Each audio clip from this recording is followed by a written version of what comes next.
Hey guys, this week's episode of The Read is being brought to you by NatureBox. The holidays mean one thing.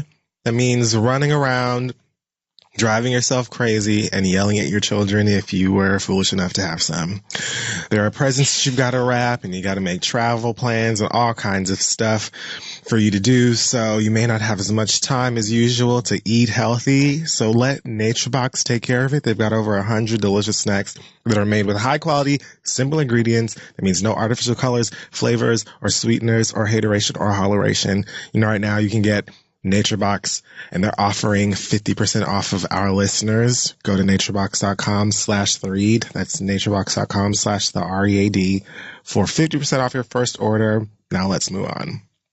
Hey guys, today's episode is also brought to you by Sonos. The Sonos One blends amazing sounds with Amazon Alexa, which is the easy-to-use voice service for hands-free control of your music and more. I was blessed with a Sonos a couple weeks ago and set it up and all that with my Wi-Fi. It works amazing and it sounds incredible, most importantly. You can use your voice to play songs while you throw down in the kitchen or pick your favorite jams to jig to while you're in the shower. You can even manage your smart devices all using a single Sonos speaker. And for a limited time, Sonos is offering our listeners 10% off one order of $2,500 or less for any product on Sonos.com. Just use the promo code READ10, that's capital READ10 at Sonos.com to receive this offer. Let them know we sent you, and let's start the show.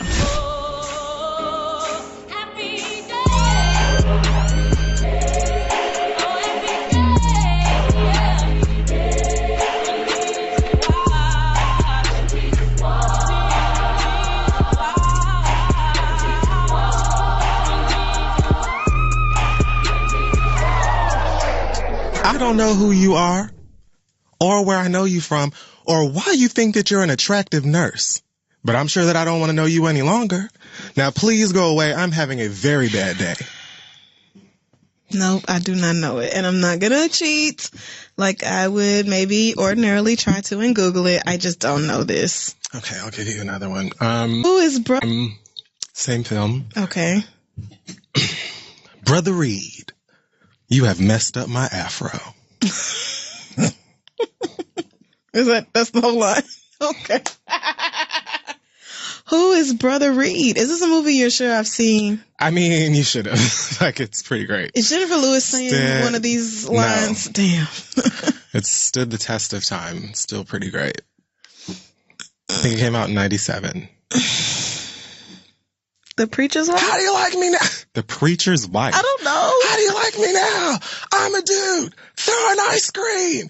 Yeah, take some vanilla. Here, have some chocolate. Yeah. Fudge. No, I don't know what the fuck this is.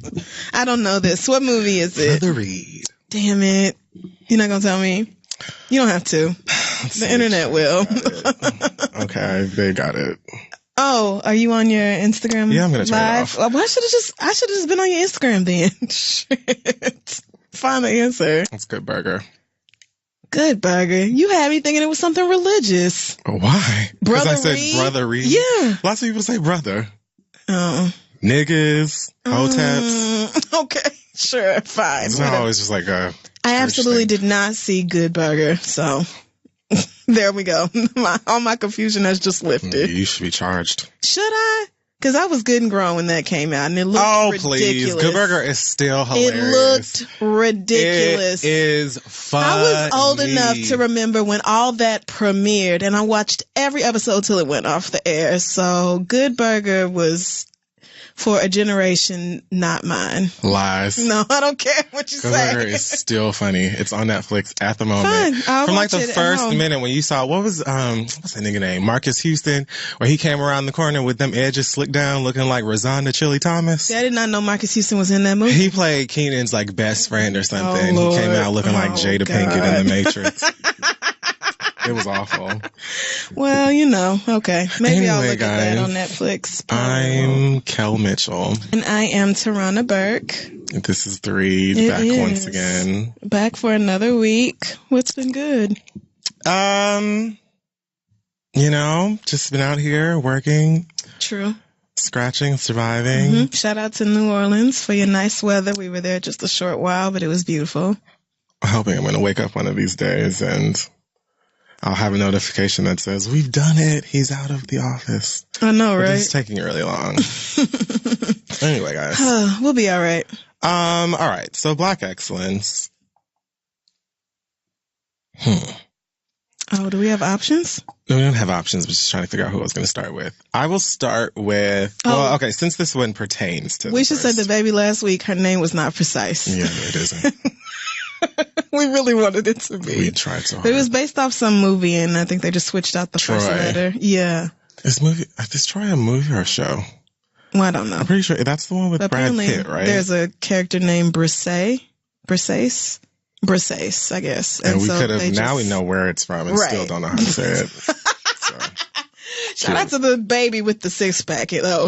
Yeah, shout out to the... You know who we was talking about. Awesome, athletic, super dope baby. And her super cool, awesome, athletic dad. So, yeah. What happened this week? Okay, so first of all, major shout out to Atlanta's new mayor, Keisha Lance Bottoms.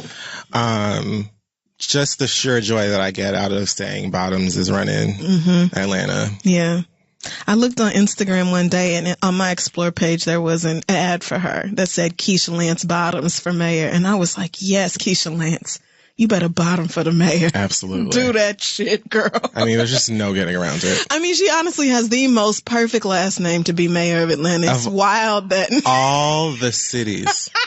It's just so appropriate for her to be mayor. I love it. Atlanta. And I hope it keeps up through the recount and all that. I hope this sour apple-ass white woman continues to be mad and bitter.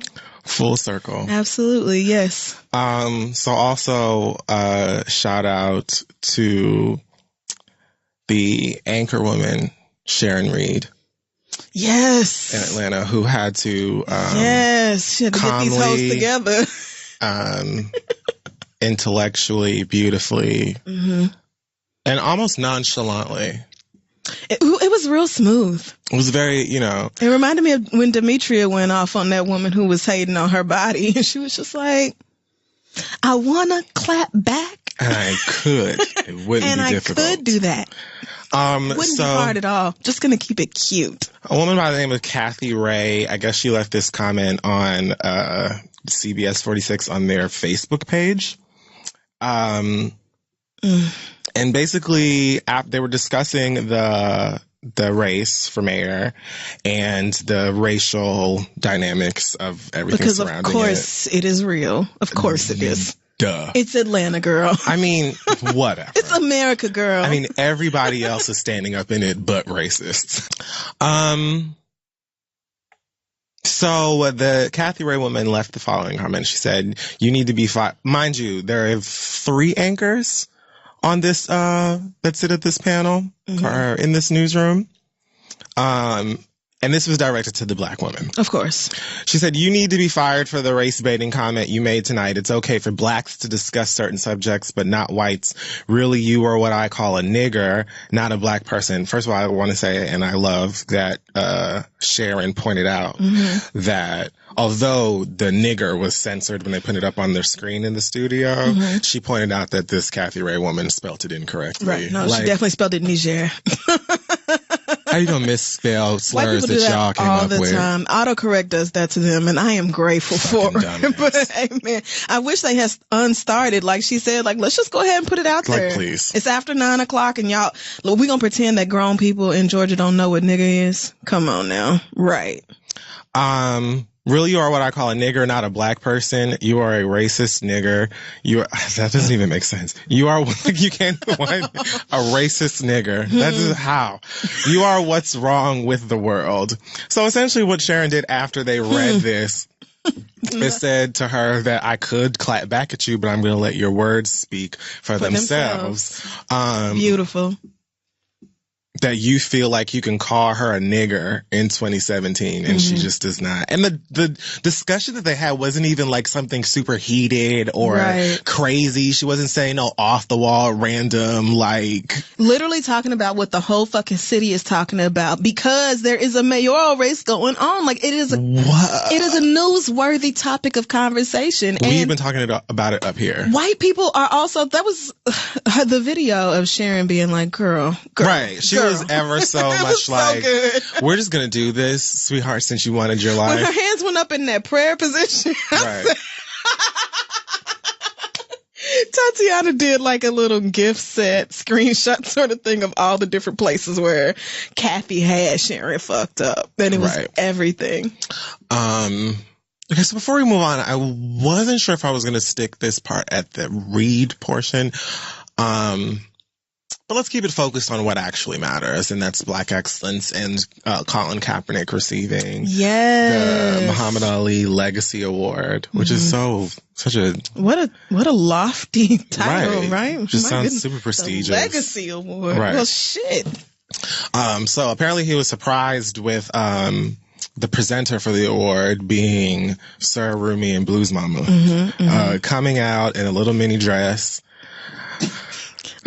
Looking amazing. How dare this bitch? She actually makes me sick. Like, I can't stand her. That big old ass just sitting on her back like that. What even?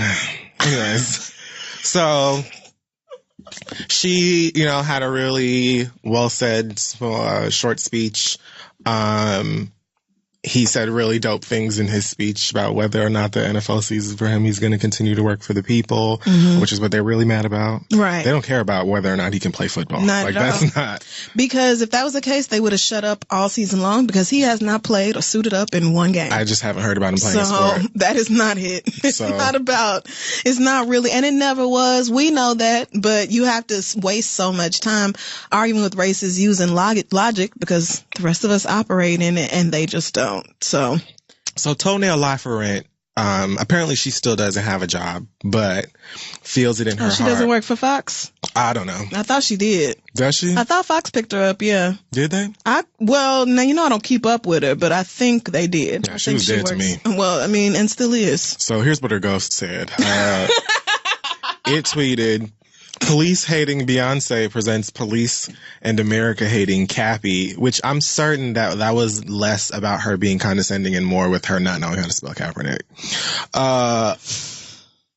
Police and America hating Cappy with a legacy award, legacy in quotations. This is how far we fall in wow. After that, I just say like, girl, shut up, sis. That's it. Like, there's nothing else to say. Just shut up. It's just like, shut up. Shut up. Like when you would go out with your friends or whatever and your little brother wanted to come too, like go sit down. Please. Shut the fuck. No. Would you just shut up? No, we don't care about you. Right. This isn't about you. And you're not even worth entertaining like the possibility of an argument or a discussion. Nothing about you. Just shut up. Just shut up. And why is it that like racist ass Republicans always want to start niggas' names with like a past participle or some shit like that? Like, okay, police hating. Why is it always like, why? Just say, first of all, you're wrong. Cause like these aren't even accurate descriptions. Right. And then why do you, like, she does it.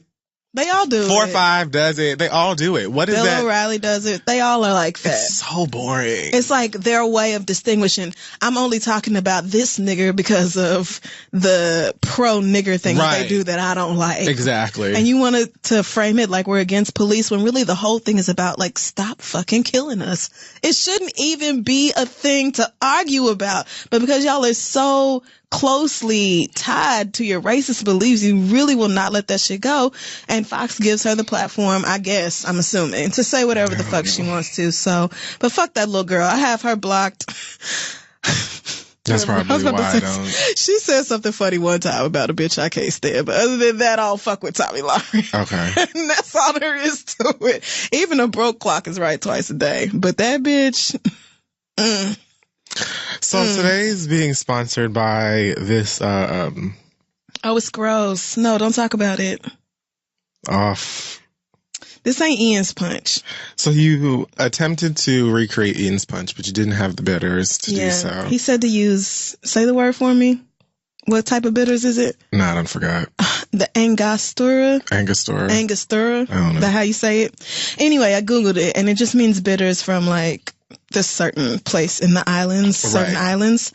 And so I went to like a couple stores up here and I only found regular, and I wasn't about to run. I'm sure they're in the city somewhere, but I just wasn't about to run around and find them. Right. So I made it with the regular bitters, and you can definitely taste the difference. So I ordered the real ones. A strong difference. On Amazon. They're like fraternal twins.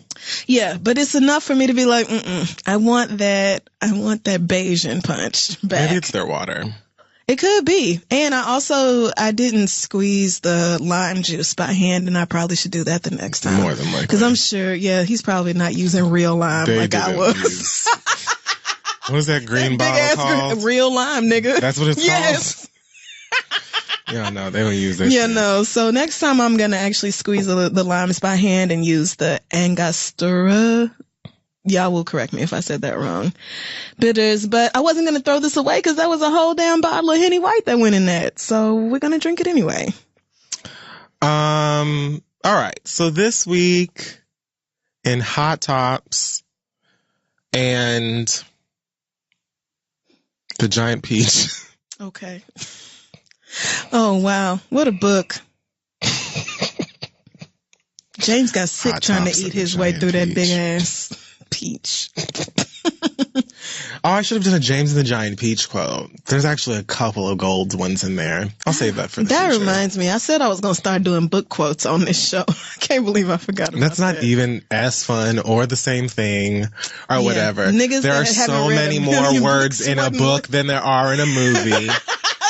Period. It's even better. No, it isn't. Yes. Or it doesn't have to be a quote. I could describe a scene, and you just have to name the book that the scene comes from. And if you've read the book, you'll know it. Girl.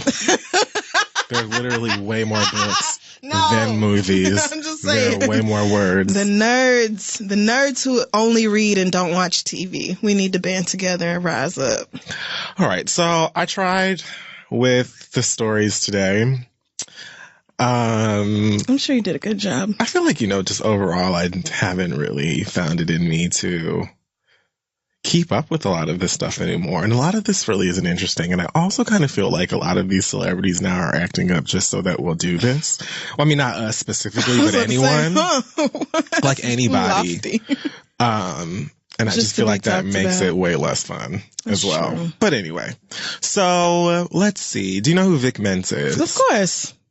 Talented rapper, young guy, Chicago, tattoos all over the place. Kind of cute, depending on the angle and the light. I'll give that to you. So apparently he had an interview with something called Montreality, where he said that he feels like he should play Prince in a Prince biopic. Oh, sir. He said, Prince is one of my biggest idols of all time, and he's the real king of pop, which I felt like I should have stopped there, but I'm going to let him have it because it's Prince. And he's young. Right. It's not like he did that for Chris Brown or something. Right, exactly. So I'm going to let you have that, but there's a reason that we called Michael Jackson the king of pop. Right. It's a real reason. Look, but it's still Prince. Right. It's still Prince. And you talking about Prince as one of your greatest inspirations, nigga, you just going to have to get in line. Like, who the fuck doesn't feel that way? Kids his age would have said like Bryson Tiller or somebody else. Oh, he is a baby. 93. 24. He's 24 years old. Okay. All right. That's old in the industry now. Is it? Mm-hmm. Show me oh, yeah. Because how old is Lil Gucci Gang? 16, 17, something like Talking that. about his bitch love cocaine. That's too much. And she probably does. She probably does. That is the damn shame. Probably sell it to her. He said, some people will be mad that I said that. We covered that. The reason why I'd be able to kill the role as Prince is because I got that mouthpiece. Prince was butter smooth with it, and I feel like I could do that too. I feel like, of all of the things that we want to see in a Prince film, it's not just, I guess, the way that he speaks. But I know Vic Mensa to be a relatively talented rapper. I've never seen him act in anything in my life. That's what I'm wondering. Like, sir, can you act? Is it just because you think you might kind of look like him a little bit? Right. If you cut the hair off and squint? then you could maybe get some Prince-ish vibes, but the reasons he gave are not, that's not a reason for anybody to cast you in a movie. It's not it. Right. Because everybody's going to compare you to Prince in Purple Rain. And it's just to be like, why would we go watch Vic Mensa try to imitate Prince when anybody with an internet connection can just watch Prince? How do you work in Purple Rain if you're covered in airbrush makeup to cover your tattoos? Like, won't it just come off? Right. And that's like, are we getting like a biopic of like Prince's life story and all this stuff? Because I just want an actor to do this. I want somebody who is trained in the art of acting. It is not something any old damn bitch can do just because you think you can manipulate your face or whatever. I mean, unless you're gonna hop on Lifetime, but we ain't gonna watch that no way. Right. No, if we're talking about like a real biopic that people are like pouring money into and it's got studio support and all this, let's just get a trained actor to do the role. I mean, we know you love Prince. We all do. Right. But I love Beyonce. That don't mean somebody should call me to come be in the Beyonce movie. It just doesn't. It should not happen. I'm still healing anyway. So if you start acting classes now, assuming you aren't doing them, then by the time I'm ready to see a Prince film, you might be like a A1 ass nigga in these acting streets, because I don't need it anytime soon. Maybe. It's just the reasons you gave wasn't curling over for me. That's all.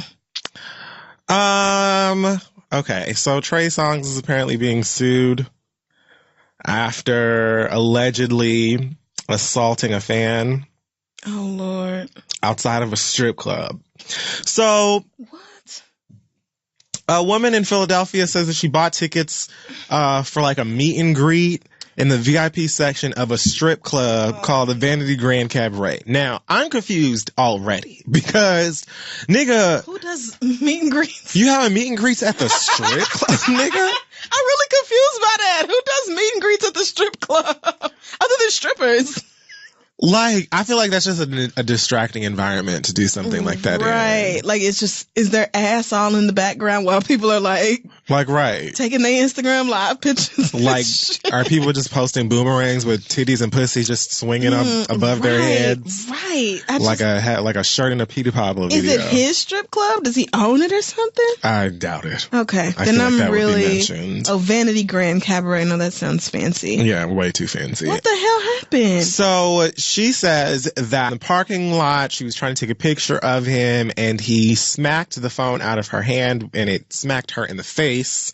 As a result, it broke her glasses, and now she's suing him and the venue, claiming that the venue knew that Trey Songz has a tendency towards violence and negative interaction with the public. So, girl, violence. Did you? Because... Wait, so this didn't happen during the meet and greet, the time where you were able to Unless take the meet pictures. and greet took place in the parking lot, and it did not. So I'm assuming this is when he was leaving. She went to go snap some pictures of him. He wasn't having it. And according to her, smacked the phone and broke her glasses. Now she wants some money. No, what you should do is pick up your glasses, go home and tape them back together and take that L. All it takes is a little scotch. It just takes a little bit of tape, or call your insurance. We all get a pair of glasses every year for free, or I don't know, maybe your insurance doesn't work like that. Mine does. But anyway, like, that is a personal problem. This isn't the time and place for us to take pictures. Like, the meet and greet was the time and place for that. So, if I'm walking out of the club on my way home or whatever, I probably don't want your fucking phone in my face, and I guarantee she had the flash on that bitch too.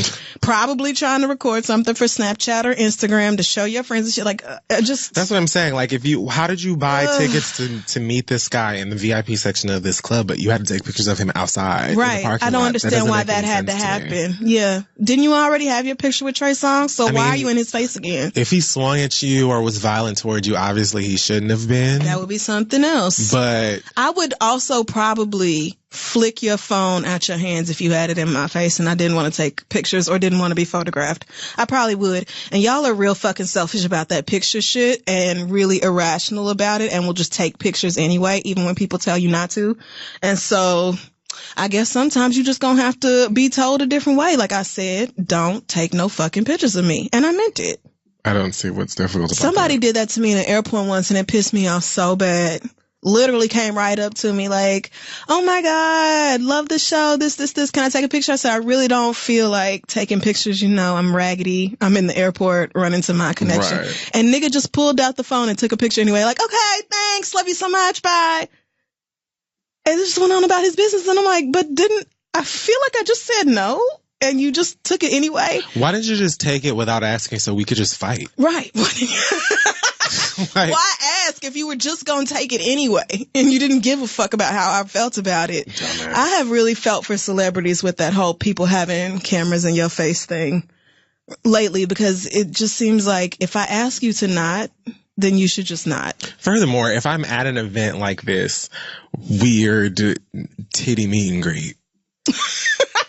Like, I still don't understand why this was at the strip club. I don't know. That nigga's manager or PR people or somebody must have been like, you going to the strip club tonight? All right, well, let's get some money. I don't know how that works. Lord. Maybe he stopped at a radio show, like a radio station or something that same morning and decided then. I don't know. But unless there's like video coming out and he was just like crazy disrespectful and slapped her in the face and all this, then I'm on his side as far as this story is concerned. yeah, same as Just for now. I'm leave going to have people to go alone. and say I'm on the side of Trigger Trey. Leave people alone. The trig. So X3 or whatever we're calling Escape now.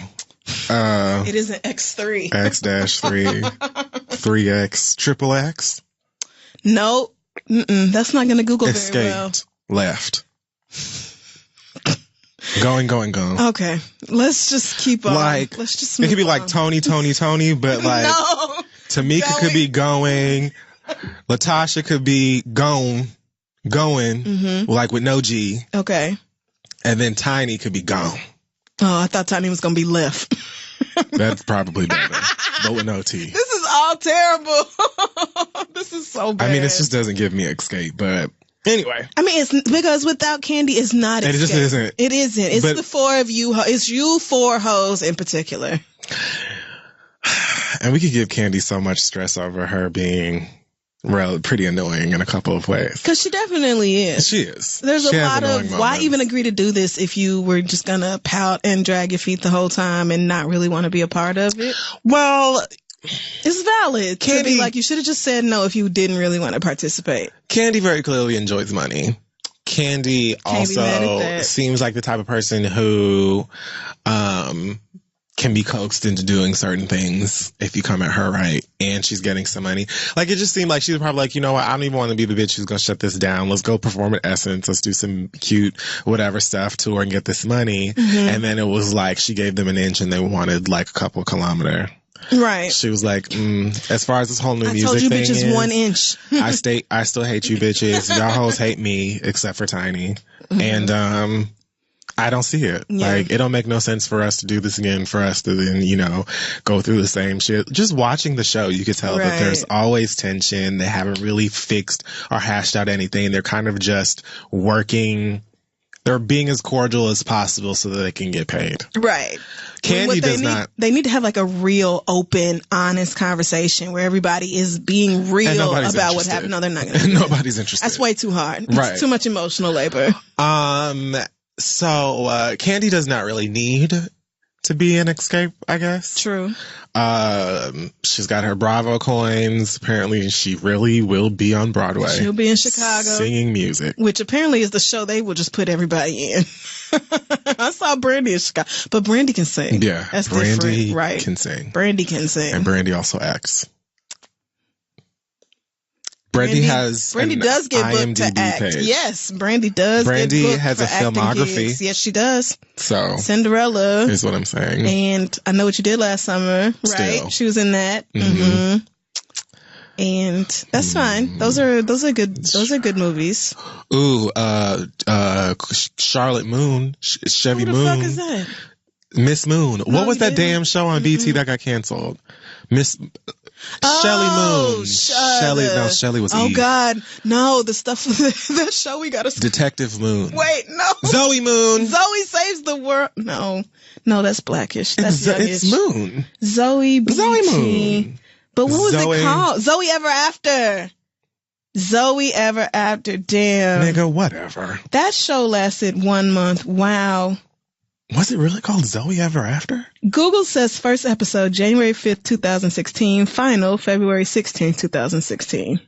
Damn. We really wasn't watching that, though. Nobody wanted to see that. No. Oh, yeah, because remember the gay assistant person and... Somebody sent me I won't say I got like the sides or whatever you call it for that part. Like someone sent me That's literally what I'm talking about. Like they wanted us to audition for this show. Oh, you got him too. Nigga, yeah. I was gonna be the girl and you were gonna be the gay nigga. Right. And we were like, this don't look all about this. This don't look good. I just read it and I was like, I just didn't even like the way that the gay character spoke, the way he let people speak to him. I was like, oh no. I was like, y'all got the wrong niggas. We are not gonna do it. I was like, I can't be that queen on TV. I'm so sorry. But Zoe Ever After casting. No shade to the cast. You know, everybody gotta work, right? Right. But the script was never good. I couldn't do it. Brandy really is a beautiful girl. Moving on. We didn't even talk about why we're talking about Escape. So Escape is being managed by Vince and Herbert now. Vince is also managing Remy Ma. He took her to see Hamilton last night. Wow, that's pull. So he's just going around impressing all the black women that ain't Tamar, which I think is interesting, especially that Tamar's on tour with them. Right. That still seems super awkward. Like so he's around then, right? If he's the manager. I guess. That seems really awkward. I haven't watched any episodes of their show because who wants to see two people who are clearly about to divorce? Like, when I saw that Vince had taken Remy to see Hamilton, it was on her Instagram page today, and she put in the caption like, Papoose, Tamar, everybody was asking where y'all were, and I was like, maybe Vince and Tamar are like cordial or something, like, because I can't imagine why she would tag Tamar otherwise. All right. Or mention that because it seems like it would be like a sensitive subject overall. Yeah. Or maybe she's just late to the table and just doesn't know that because I don't because why are people going around saying, hey, where's Tamar? We're getting divorced. Right. She's not here. No, I think Remy has to know. So yeah, maybe it is that they're cool. They're as cool as possible. But then again, didn't Tamar's mama say that Vince be hitting on her? So that's what I'm talking about. Right. But I also heard that Tamar was upset with her mom for saying that. Well, yeah. Which, I mean, I can imagine for several reasons. Like, damn, mama, sense. why would you tell everybody? I can see that. Because that's her mama, and she black, and she's like, bitch, I don't give a fuck how you or anybody else feel about it, because I'll kill him. I just feel like that's how mamas are. Right. I feel like that's how most loving family members are going to react to something like that. Like, it was probably hard enough for them to sit there while Tamar stayed with Vince anyway, and they knew what was going on. So, the fact that he's finally actually gone now, like, they're divorced and all that, her mom was probably like, woo! And let me tell you something else about that bitch, Vince. Right. Like, just can't wait to get it all out. So I don't know. That whole situation seems really messy. And gross. And I just don't this new music. No, the Bluebirds cry in the trap singing Brian McKnight. No, not Tamar's music. Oh. Escape's music. Oh no. I mean, it sounds okay, but it sounds like Escape, but Escape's not really what I need right now. There you go.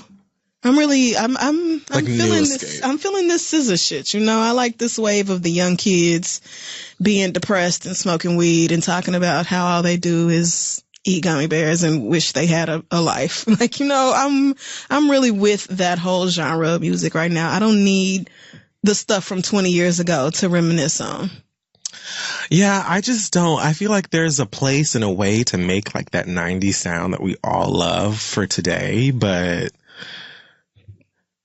I don't know. I'm just not buying it. I wish them all the best and things of that nature, but I just don't care to come in out of my pockets on some new ass. It's almost like, you know, I read that they're remaking Superfly, which and Cleopatra Jones, like they're remaking these movies, which I'm confused. Like, I don't understand how they're going to do that. Like, you're either going to make a blaxploitation film today, which I don't know how that would work without it being wildly offensive. Right. And just campy and ridiculous. It's just, we don't live in the same time. Right. I've never seen a blaxploitation film outside of the 70s that wasn't like an obvious comedy, like making fun of itself. Right.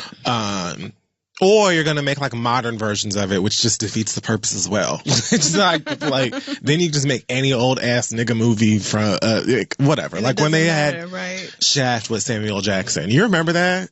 No, because I definitely didn't go see that either. It was not. Yeah. Shaft. And that's something that should stay like in the era that it was in, I think. Like, it's fine to go back and people love it, of course. Why just watch the old one? Right. You can always revisit it, but trying to adapt it for a new time is like but it doesn't work for a new time. It works for that time. Well, studios are lazy. That's true.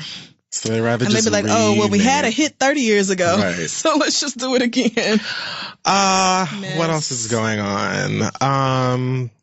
Pray for Kaya.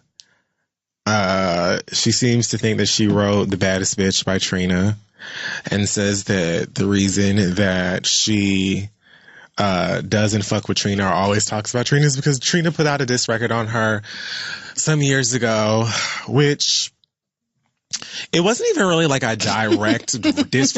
Like Kai said something stupid and was hating, as she usually does. So you do know the song. And I know the song that she's talking about, but it wasn't like, fuck Kaya and I'll fight your mama and blah, blah, blah. Like, it was kind of just like, bitch, you know who you are, you know who I am. And you, much like the rest of these hoes, can never the end.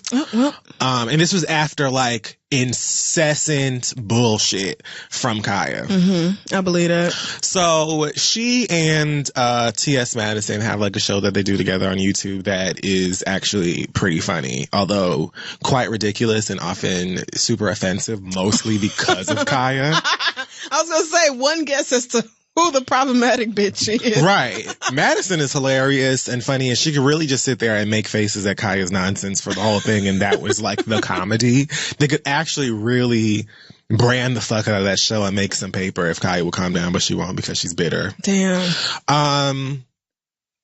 Either way, I just feel sorry for her, that it's been these many years, and you are still just mad at everybody else. This is still your way of trying to get attention. Like, you still trying to claw at Trina for any damn little piece of relevancy. Like, why? sometimes it's hard for me to even enjoy the humor in what she's saying because it's so obviously surrounded in the fact that she is bitter, that she didn't, You're not. You never were Trina. And she will always go above and beyond to try and say the opposite. Like, I've got, a song that's still being played and this and the third, and Miley Cyrus performed to it and all this other dumb shit. Like, yes, My Neck, My Back was super cute, girl, when I was like in 6th grade. Oh, wow. Moving right along. Like, you have one song that niggas still know. Trina has a list of songs that niggas would still gladly play at any party today. And furthermore, if Trina fucked your daddy in like the 90s, then like at some point you got to move on, because Trina certainly does. Trina's living her best motherfucking life out here. Still look good, still well respected, consistent as fuck, bad as fuck, Miami as fuck, reps her hometown, is not afraid of where she came from. You know what I'm saying? So she's good and not talking about you. You're the one over here focused on me instead of maybe your own career. Like, maybe that was part of your problem. The fact that you were so convinced that I held you back, that you never really worked on pushing yourself forward. At some point, you have to just get over it. Everybody's not gonna pop, girl. That is the sad reality of the situation. Everybody's not gonna be a Trina, and you're just not one. Next case. Speaking of cases, Nas is apparently trying to schedule a visitation through the courts to see his child, his 8-year-old son, Knight, that he has with Khalees, because she apparently, he says she will only allow him visitation when she finds it convenient. Sometimes we'll go months without him getting to see this child. I think she just had another one not too long ago. Oh, did she? Yeah. Everybody knows that after they got divorced, Nas had to pay like $50,000 a month. Oh, yeah. Her spousal support. Queen still hates Khalees over that. Like, they hate her. Like, yeah, that's what I heard. But I mean, niggas, that is just, you had a rapper's baby. So yeah, you're gonna get paid after, and you were married. It's not like you were just one of his jump offs or something. Everybody knew how much Nas was just like head over heels about Khalees. If this is true, that she's just not letting him see his son, then that's fucked up, and I'm glad he decided to go to court to get visitation. I wish more niggas would think about it this way. Like, there's no way she can just keep you from your child. She just can't. If that's your baby, then go get custody of your baby. Like, she's only keeping your baby from you if you allow that to be the case. exactly. So no, that as an excuse is just like, I don't know, what's going on between them. I'm hoping it's not like a Tyrese and his ex-wife situation where she just needs to get the fuck away because that nigga is on one. I mean, nonstop. my God. Did you see the video of 2 Chainz when he was filming Keisha? When he was filming He was Keisha's like, he was like, bitch, is that Tyrese? And just started laughing. And we laughed at the same time because it was really like he was just enjoying it. And you could tell in that moment, he wasn't taping it because Tyrese was there. He was like, he genuinely discovered Tyrese. And thought it was funny just like the rest of us. Just like everybody else. Nigga, what the fuck are you doing there? It was so good. What the fuck are you doing here? Watch him be like, that's my cousin, or I don't know, whatever. Oh, niggas. He probably gave her a box set of Fast and the Furious. This nigga went to Africa and gave Winnie Mandela the Fast and Furious box set, signed, and Winnie kissed her in the Mandela. mouth. And she had to sit there and pretend like she gave a fuck about the movies. Like, oh my, so many movies. I know, she was just like, what? It was figurines, like little action figures? No, it was all of the movies. All of it was just the DVDs. It was just every film that's out on DVD or Blu-ray or whatever. She was like, am I really supposed to go home and watch like, 10? Yeah.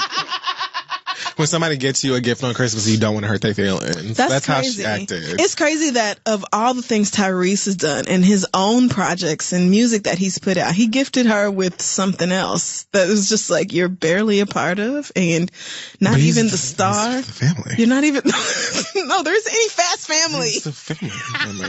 You about to Fast Family your ass right out this next month. Like, not even Baby Boy, nigga? Like, not even Baby Boy? Like something you're the star of. Put or the like Coke commercial on a wasn't DVD. his last album super like well reviewed? Was it? What was it called? Black Rose? I'm pretty sure it was called Black Rose. I like old Tyrese, like Sweet Lady Tyrese. I never listened to it, so I don't really know if it was good or not, but I'm pretty sure I remember hearing people say that they liked it. So like, why not that? Or, right. It's just, this is. This seems like a random weird thing to give. To give to Winnie Mandela. Fucking, like, not like some kids that not like some girl who make wanted, a wish. Right. Somebody who was like, all I want to do is meet the nigga from the Fast and Furious. Right. That would make more sense. This woman who has done so much. I would have gave her like a nice, like a nice vase or. Right. First of all, I don't have a gift worthy enough of Winnie Mandela, right. But a bunch of DVDs of my shit movie series is not. I hope she's like a hardcore Fast and the Furious fan. I really do. I hope she has like a Paul Walker tattoo or something. She didn't so that react this like makes she sense. was. Of course she didn't. She reacted like she knew that she was on camera and she didn't want to be mean because she's a sweet woman. She was trying to be nice, like when Melania gave Michelle Obama that Tiffany box and she wanted to drop it. Michelle wanted to chuck that shit like a frisbee so bad. Her face was just like, ugh. Like, if Michelle had it her way, you would have just seen that shit She would have just tossed it. Flying right over the monument. Like how Uncle Phil used to toss jazz right out the damn house. It would have just flown smooth out the back somewhere. Like, girl, I don't want this garbage trash. I hope she's at peace. But I'm a world leader and I need to act like I have some sense. I hope Michelle is just like getting a massage somewhere or like laying in a hammock. Oh, say Michelle Obama, yes. I hope she is happy. She knows how sick we are without her, but yeah, I hope she's thriving without America because she deserves. Last but not least, the Migos have reignited their bitter feud with Joseph Budden. Somebody's about to get jumped. On the right. Yes! Nigga better get security. So they've got a new, I guess it's a mixtape coming out called Control the Streets. Should I play some? Let's just play it. This is Migos or Joe? This is this is Migos music. That's what we're talking about. Oh, okay. Right now, of course.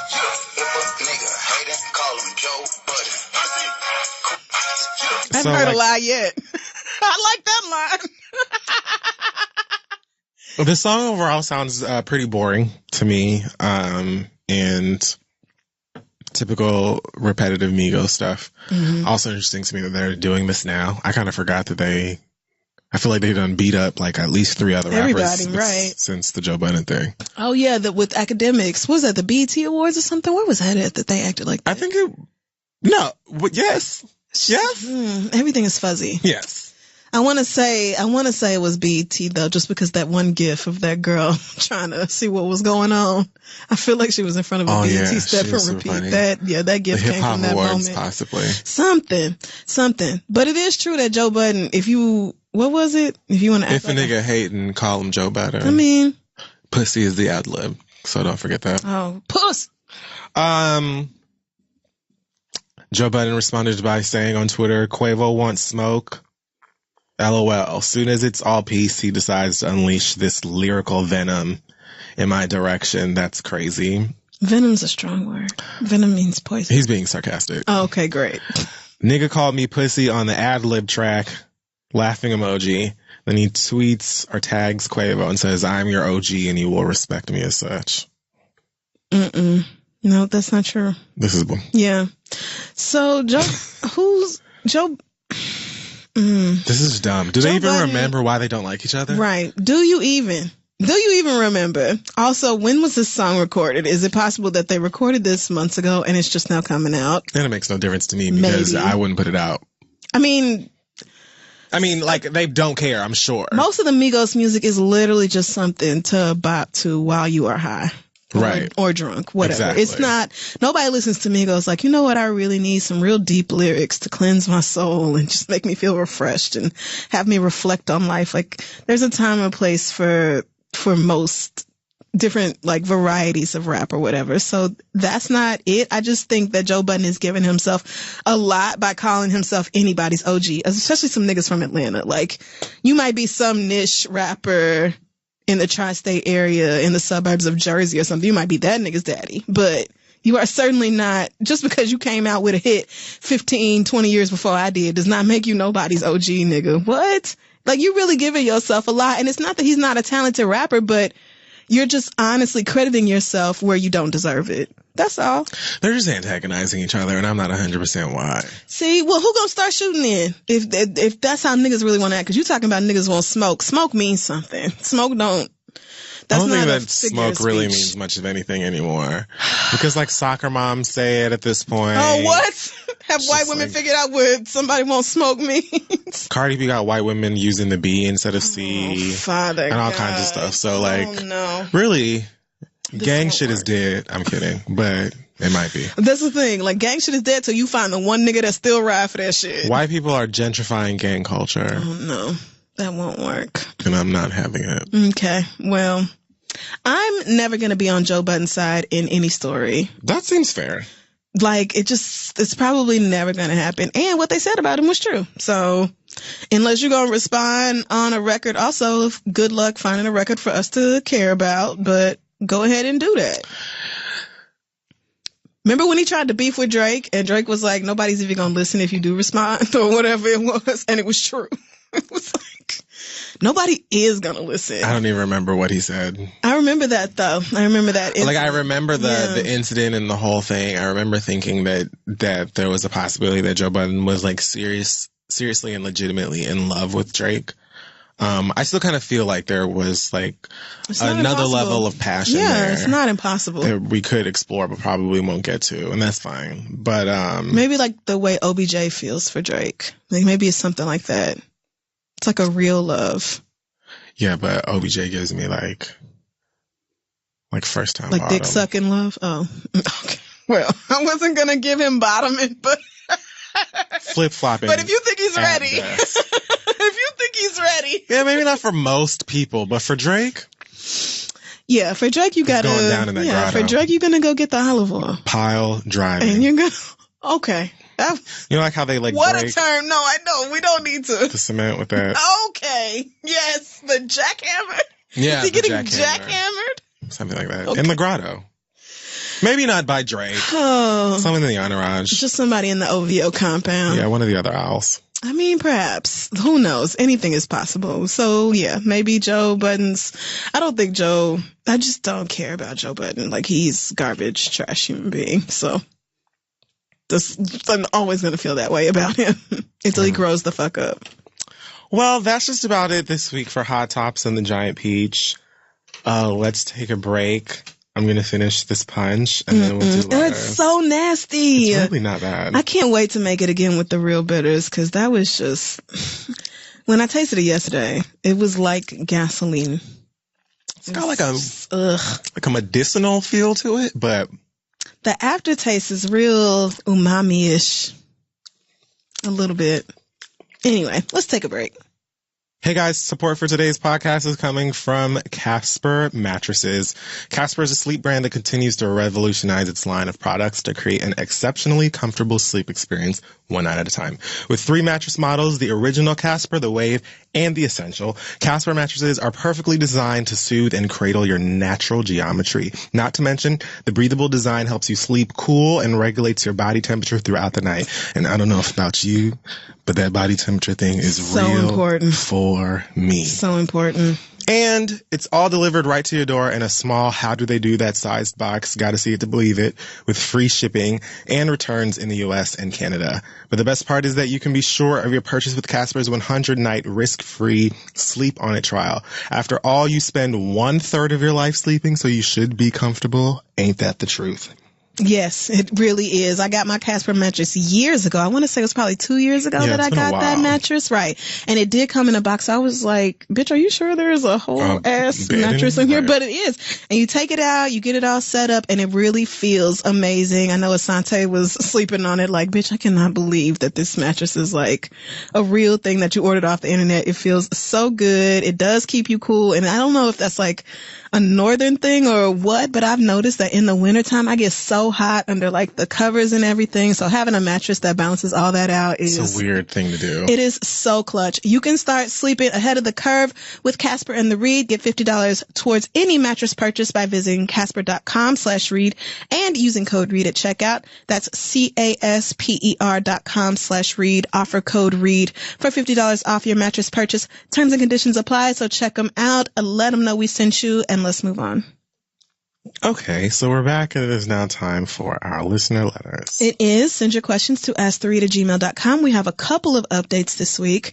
Remember Josh, who is white? He was dating a black boy, and the black boy wanted Josh to call him a nigger during sex, and Josh was like, uncomfy with that.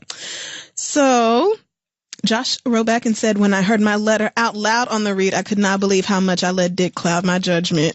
Right. That's a common reaction. It happens to the best of us. People hear other people saying their words and they're like, oh my God. Wait, this is really what's happening to me right shit. What am I thinking? Oh. He said, Kid Fury, you are absolutely right. I should not compromise my morals and beliefs just because the dick is bomb. And Crystal, you got me thinking, what the hell has my boyfriend been doing to realize that he wants a white boy to call him the N-word? That is just not normal. Yeah. So last Saturday, I sat my boyfriend down and told him in no uncertain terms that I would never be using the N-word. And if he had a problem with that, he could leave right now, because any man who wants to put me in a situation that makes me so uncomfortable is not the man I want to be with. I cannot believe a white person. I can't believe a white, it is just like, amazing. I shall not call you a fucking nigger, Tyrone. What is wrong with you? Oh my God. So wait, where was that? Oh no, so here it is. He looked at me like I killed a litter of puppies, and he said I was being ridiculous and that he could text any of his ex-fuck buddies right now and they'll be glad to do it the way he likes it. Great. I simply stood up without speaking, grabbed his shit from my room, opened my apartment door, and tossed it out on the stairs. When he got off my couch cussing me out, I said, dick is abundant and low in value. That phrase. That's pretty accurate. It's everywhere. And yours is just about worthless. Well, damn. When he went out in the hallway to get his shit, I slammed the door behind him and locked the deadbolt. I am a little disappointed in myself that I let this fuckboy fool me for so long. And in true fuckboy fashion, he has called me every day since this interaction, and I love sending his ass straight to voicemail. In the words of the queen, boy, bye. And then there's a nice little emoji here to signify how done Josh is with the whole situation. So, sorry to hear that didn't work out, but kind of crazy that you had to convince this nigga to, So why did you not want to be called that? That's so weird. Why did you and your white boy, why y'all broke up? Oh, cause you know he finna lie. Right. Oh no, he definitely finna lie. You're not gonna tell anybody, I wanted him to call me a nigger while we were fucking. He just refused. Right. I wanted to play. Oh no. Never mind. I was about to get into some slave and master role play as shit. a white person to even have to have that conversation. You have to literally awkward. throw his things out because you refused to call him a nigger. And he got mad. And he was upset and even threw in your face can't be real life. that he could call his exes up and they would do it. So whatever kind of reverse get out, get in, whatever it is that you be doing, stay out. Like, yeah, you stay out. You bitch. stay out. And I'm going to lock the door right on the inside once you're gone. Nuts. That is strange. It really is. And whatever fucking like broken, deep, dark, fucked up shit that road leads to is none of your business. Right. And it would surface in many other ways anyway. And I can't figure, like, I don't even know what the hell those ways would be. Right. I can't imagine. I low-key hope it's fake just because I do not want to believe that there is a black man somewhere in this world who is so angry that a white boy will not call him a nigga during sex. I 100% believe it. This is a mess. I 100% believe it. It's so sad. So our other update comes from Midna. Remember Midna? I do. Midna left a comment. I saw her in my mentions. Oh, okay. She was excited that we read her letter. Okay. Well, for those of you who don't remember, she is the one who, her boyfriend, she and her boyfriend have been together for 18 years. They had a 4-year break where, he had a baby. Mm-hmm. And so now the whole issue is that the baby mama is kind of crossing the line and everything. So Midna wrote back with her blessed self and said, I played the recording of your show for my boyfriend. He was very receptive to it and apologized for making me feel conflicted and like I had an obligation to fix the situation. He addressed her and her being the cunt that she is. I knew cunt was the word. I knew it. Cunt is just so, I don't know. It just gives me white girl vibes every time. I just don't say cunt. I just don't say cunt. But I love that word. She went off and said that I was being ridiculous. He let her know that she needed to only call pertaining to their child and that she would need to continue to respect me in our relationship. Apparently she listens to the show. So to her, yes, it's who you think it is. And yes, you're trifling and fuck you as well. Okay. In relation to how he is being raised, I guess this is about the bonus baby. Mm-hmm. My boyfriend is a very active father. I really don't do much outside of everyday parental things in conjunction with his father, and I'm really not concerned with the issue of raising someone else's child. He's in my life, and I feel like it's my responsibility to make sure that this child feels loved and has a good life emotionally, financially, and otherwise. His parents can have that. Thank you guys for your advice, and I continue to love your show. All right, Midna. Well, you know what? Like it worked out as best as it could. That sounds like I'm very glad that your boyfriend was like, okay, we're not gonna be dealing with, like, I still stand behind you should never have to check her. Like, you should just not. Yeah, and you should. That's his responsibility. Now, you deciding to be stepmama, that's your own decision to make, and it's very noble that you want the baby to feel, who ain't a stepmama, stepdaddy at this point? Well, you know what? It won't be me. Will not be me. Like, it's literally one of the first questions that women ask on dates. It so, is. You have kids? Yeah, about 30. Like, if the nigga says no past 30, this is like, surprise. You don't have kids, really. Well, are you gay? That's always like the follow-up question. So you don't have kids that you claim? As if you couldn't have kids as a gay man. Right. No, gay niggas be out here with kids. Bunches. All the time. So, Many. I mean, gay niggas be out here with wives, all type of shit. But anyway, that's fine. We're just going to move on. Our first question this week comes from Garnet. She says, I have been tight with my friend Amethyst since high school. We stayed close despite going to different colleges and remain close today. She's been with me through a lot. She's an amazing, talented, and chill person. I consider myself lucky to have her in my life. As we got older, Amethyst was diagnosed with a few mental illnesses that explain her struggles with daily life. She has more trouble than most getting out of bed in the morning, showing up on time, and dealing with procrastination. I'm proud of her because over the past 5 years, she's gotten herself a therapist and a psychiatrist to help her cope and improve her life. But this is where things get trying. She completely lacks self-awareness. Last week, I was lucky enough to have received 2 tickets to see SZA perform live. SZA is a talent that I have been practically worshiping for the past couple years, and her glow up has me standing, so these tickets were gold to me. Yeah, she's pretty great. She is, and I am so happy to see SZA get all her shine and everything, like, with this album. It is just amazing. So right, very proud of her, but... The letter continues, I got Amethyst into SZA this year, so I thought she would be the perfect person to go with me to the show. I gave her the details in advance, and she agreed without hesitation. The day of the show, I was prepared to leave work at 5 and get to the venue and in line before the doors opened at 6:30.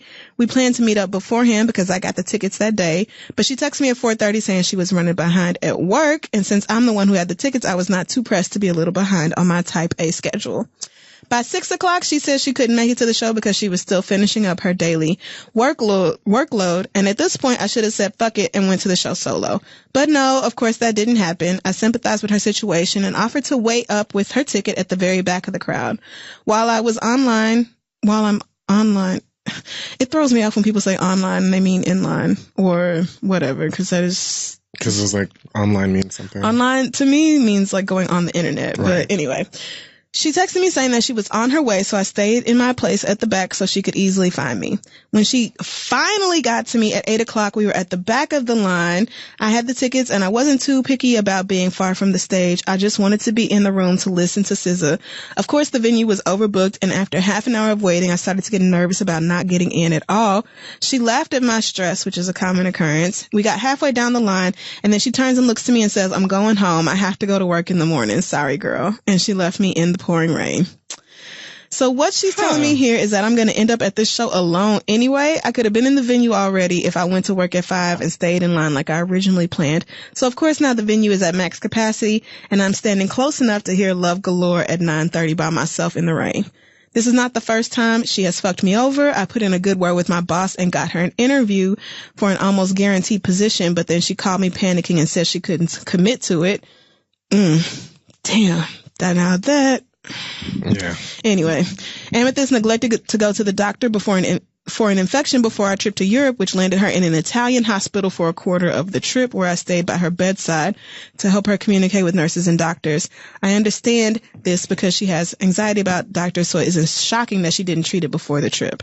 I've never gotten one apology for anything she's done, but I also understand this because she can't help doing it.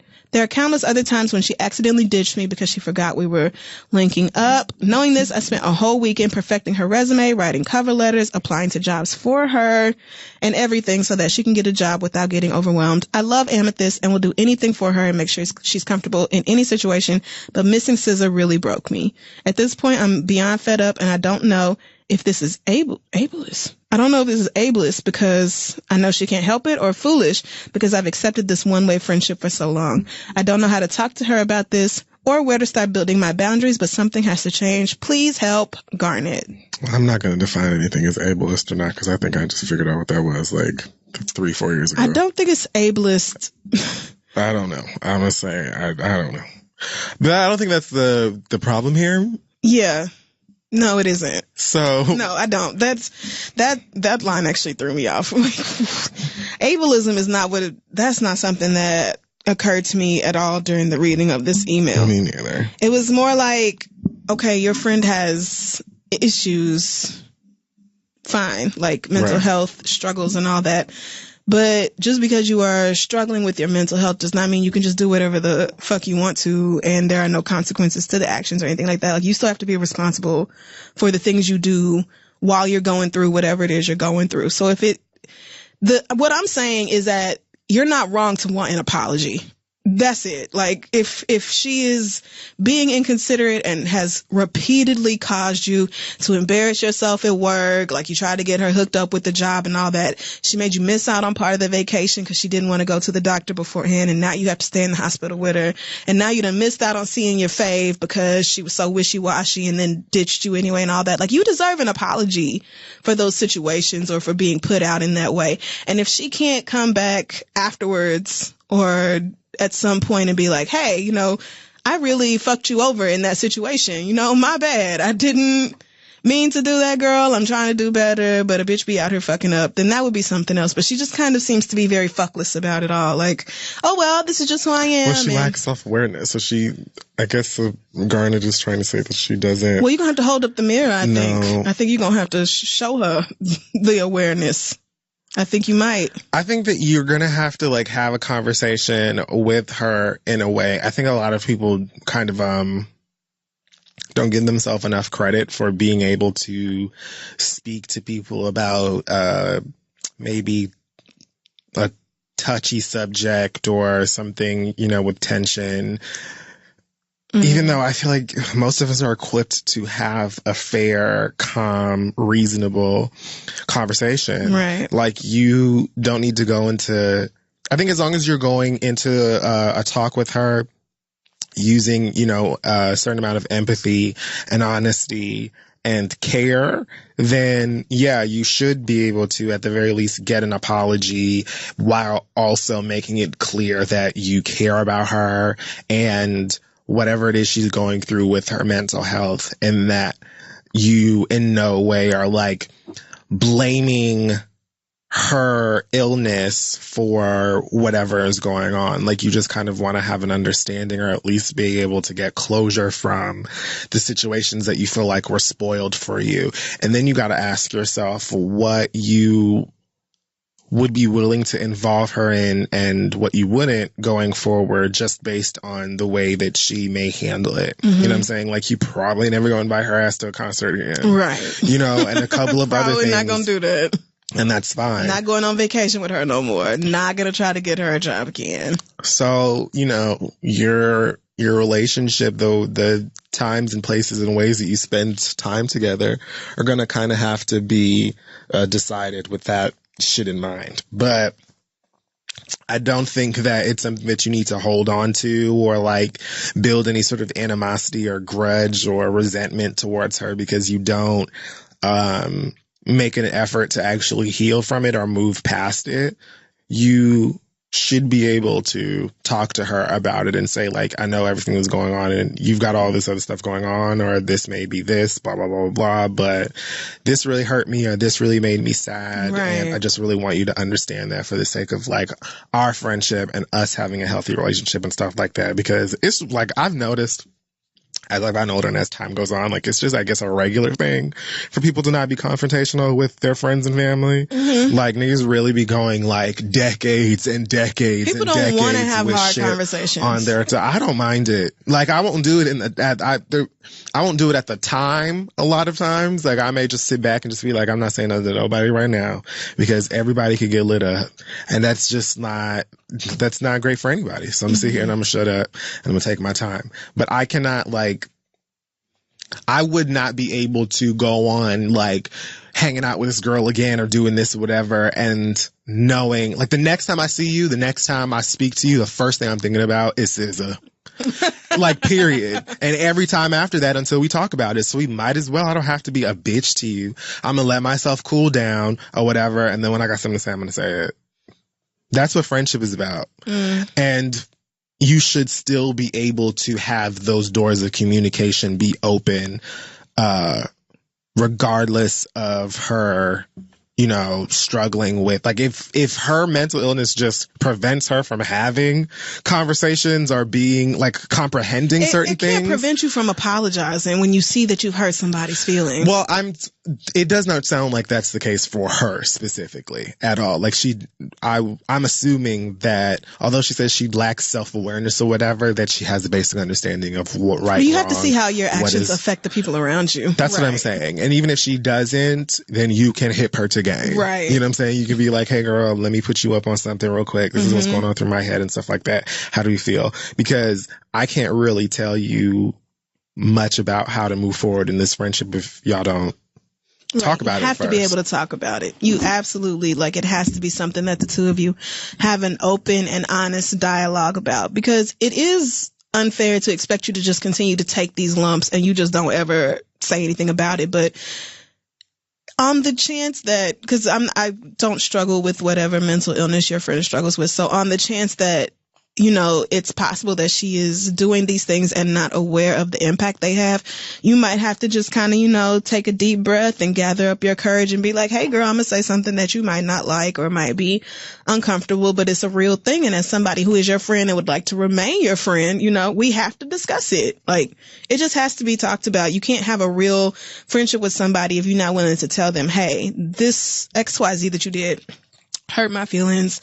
Like, there's no real relationship there without being able to do that. So, and you know that or you're saying that it's not something that you think that she can help or whatever, or she's not aware of it. So right, you're saying she can't help doing this, which. So if she was like, if she was just like, I don't give a fuck, I'm a nasty ass bitch, or I just don't give a fuck about anybody else, then it wouldn't be no problem for you to just snap off on her. Right. But if you understand that, or to just not be it's more right.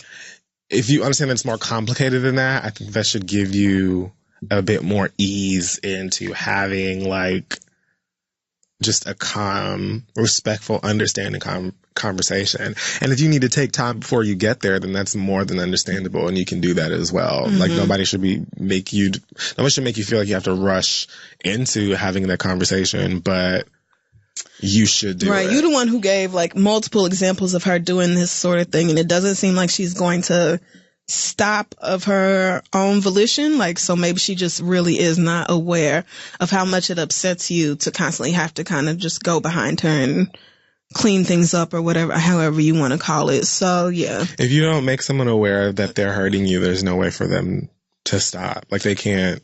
Right. Although you might think it's incredibly obvious just based off the details you've given us here. It just seems like, of course, like, bitch, I waited hours for you outside of like my favorite artist show so that you could get in on time and we could be together for it and all that. And then you didn't even make it inside with me. Like, had I not waited for you, I would have been inside hours ago, right next to the stage in prime position for Snapchat. But no, like, and so yeah, you should feel free to say that, and she should.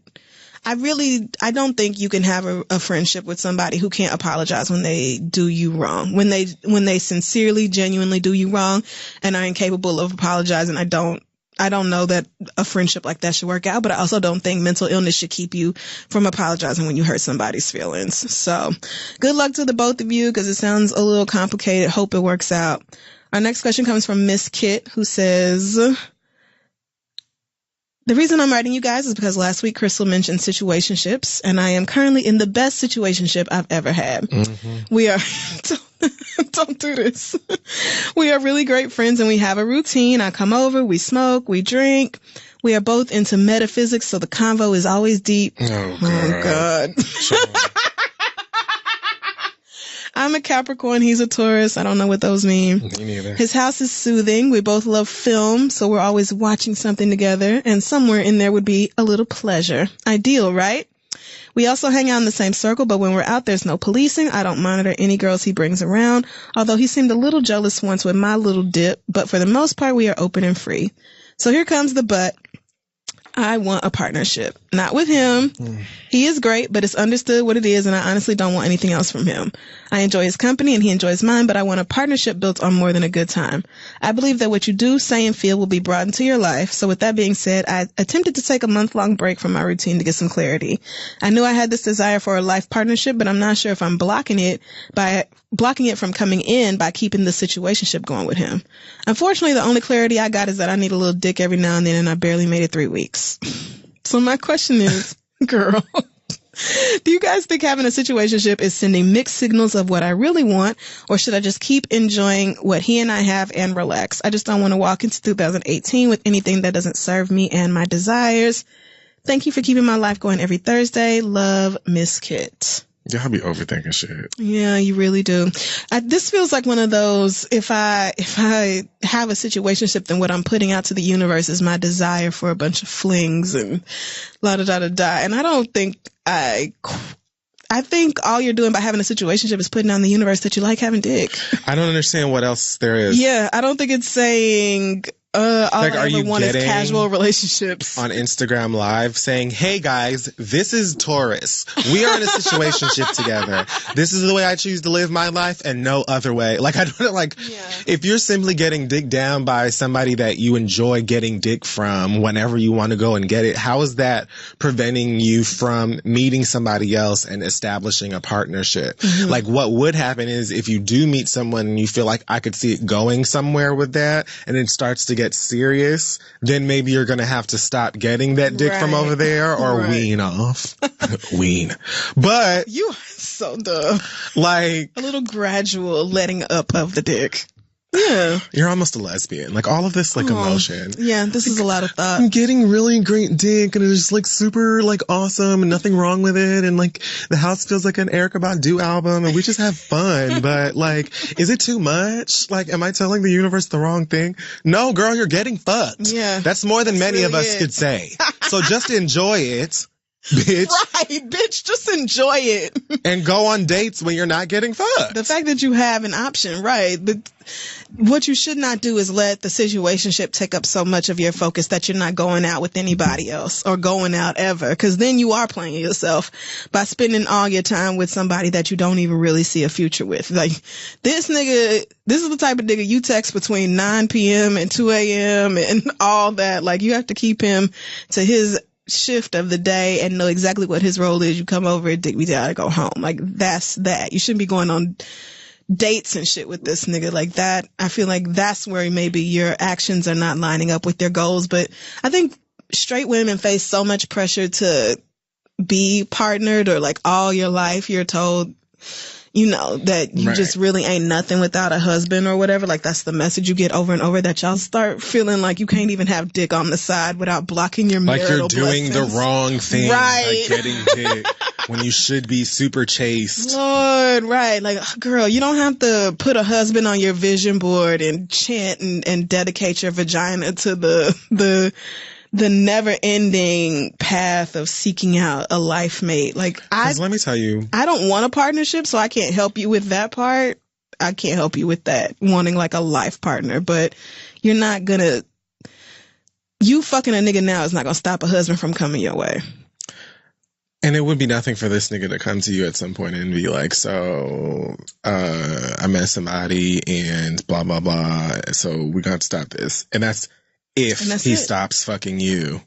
Right. That's if he's that mature to do it. Right. Which he might not. You over here getting ready to not have any dick anymore before you find the new dick. Like, what the fuck is your problem? No, I should really be cussing you the fuck out. Oh, I'm getting great dick, but I just feel like I shouldn't be. Like, am I putting it out into the universe? I'm over here like Blanche Devereaux. So long since I've been dipped. And you getting dick talking about I want a man, so should I stop getting fucked? Girl, shut up. If you don't take the blessing the Lord has already put in your life and enjoy it for what it is, sis. I see what you're saying, I guess. Like, it's that time of year where people start thinking about goals and clearing out energy and all that other organic tea stuff, and all of that is really great. You ain't gonna do it no way. So all that shit is great, but yeah, you can go ahead and give up that good casual dick if you want to. I'm sure there's somebody waiting in the wings to take your place. You know there is. Yeah, so I don't even know what you're talking about. I wouldn't if I were you. Just enjoy it and leave space in your life for other people, so that if you're worried about missing out on your soulmate, that won't be so much of a concern. All right, let's end it there because I feel like that was a lot for one day. Send your questions to asktheread@gmail.com and we'll be back. Today's episode is being brought to you by Stamps.com. The holidays are right around the corner, which means that you may just have a bunch of gifts and special things to send all over the damn world to your loved ones, and maybe you're sending a bag of poop to somebody you hate. Who knows? Whatever. But if you are going to be shipping things and you don't want to go and stand in that literal hell house...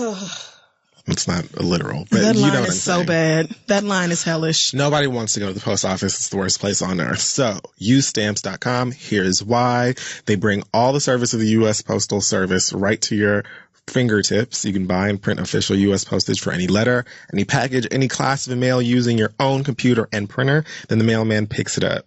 Yep. That's pretty much it. It relieves pretty much all of the stress. It's just that easy. Stamps.com can even help you decide the best class of mail every time, so you didn't even got to do all of the thinking for that. So I certainly have made sure to be Stamps.com'd up when I start shipping out these toys and stuff for people who don't for these deserve kids. them. Right. That's really what it is. You can schedule a pickup with the mailman, or you could just take all your stamped, posted, all your stuff. This is what I like to do. And it's already stamped, and I just take it right to the post office and drop it off. Like, you sorry hoes will have to stand in line, but not me. I am in and out. Right now, you too can enjoy the Stamps.com service with a special offer that includes a 4-week trial plus postage and a digital scale without long-term commitments. Just go to Stamps.com, click on the mic at the top of the page and type in READ. That's Stamps.com and enter code READ. Save yourself some time this holiday season with Stamps and the Read, and let's move on. This week's episode is also being brought to you by NatureBox.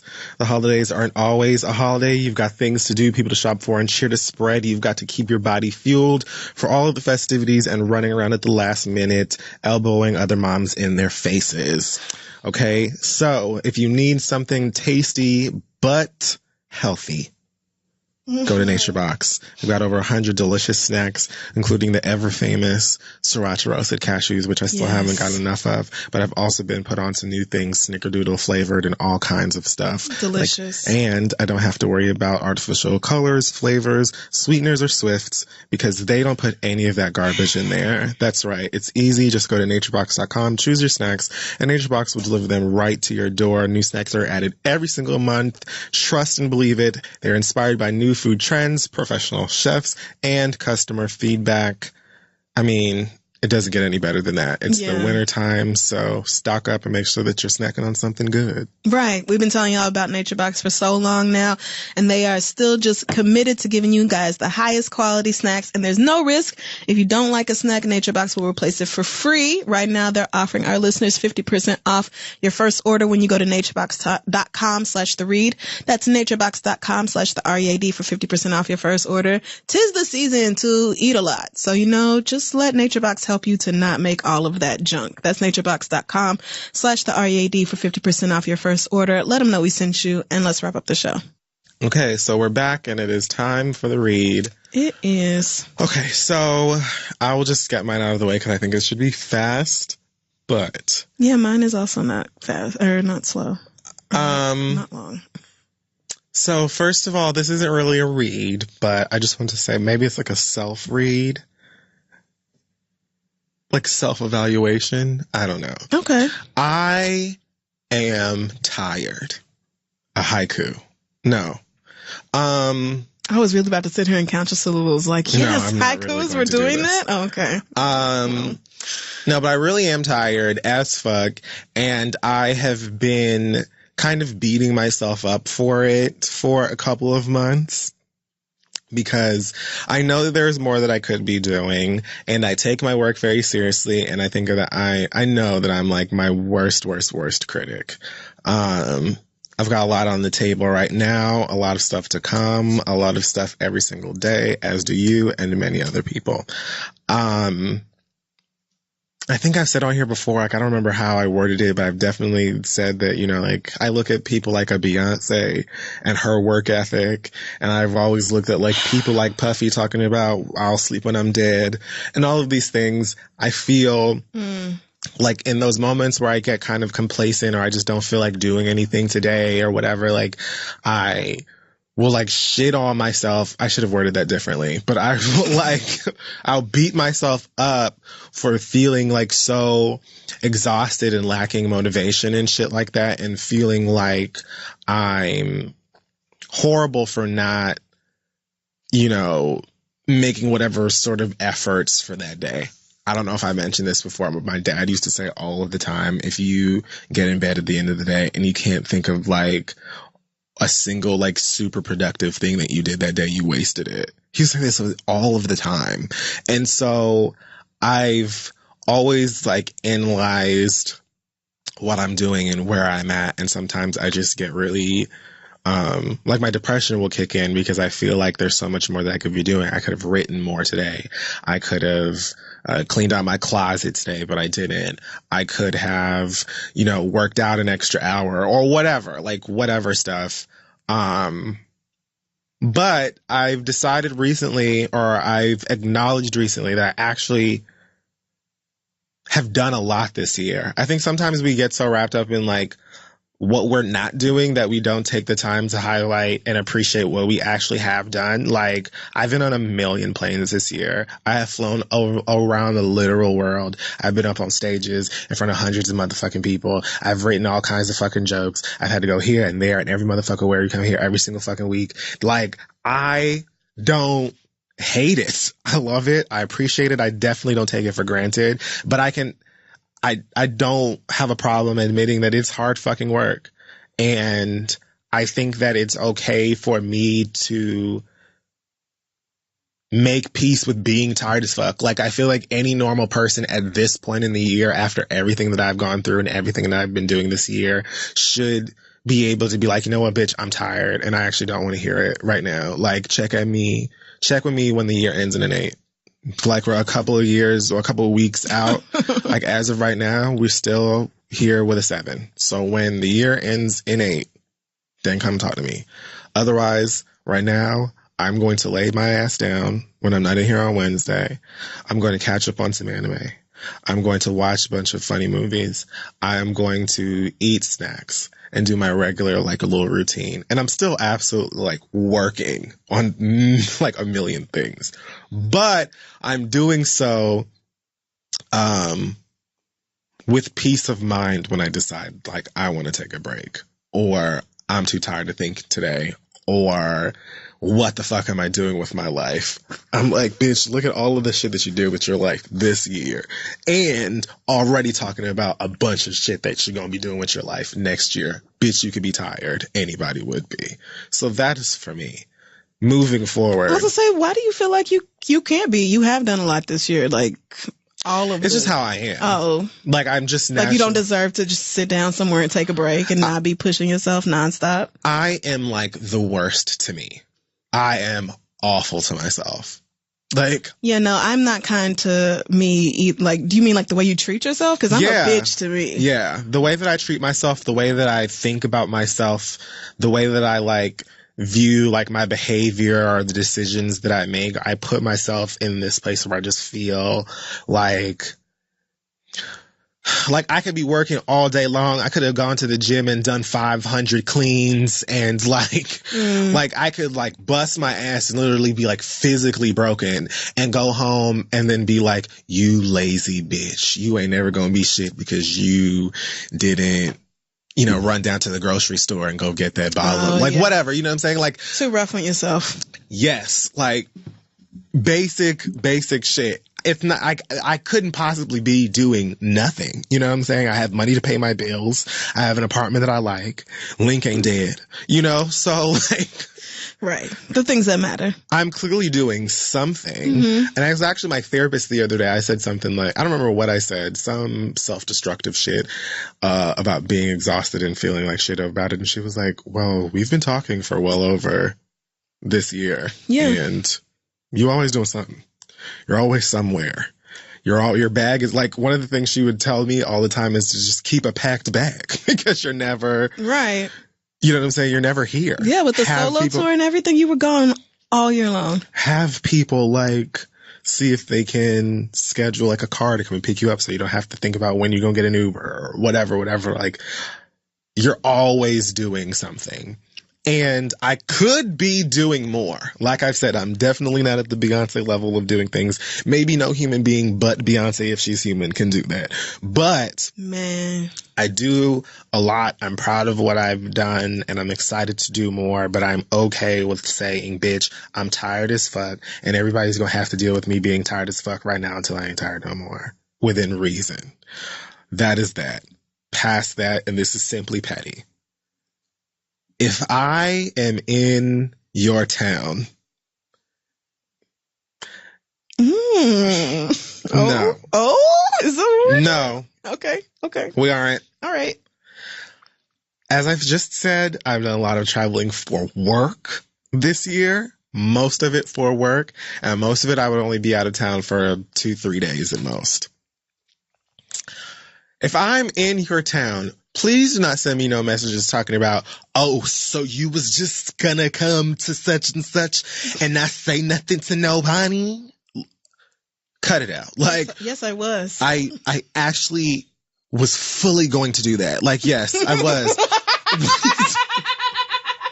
Yes, of course I was. I'm here for work, and I'm only here for a couple of days. Not to mention, if I'm in a city like Miami or Atlanta or Los Angeles, a couple of other places, I know a lot of people in each of these cities. Mm-hmm. If I'm only going to be there for 2-3 days, if I even have time to see anybody, it may not be you. Catch me when I'm back or when you're in my city or whatever. That's real.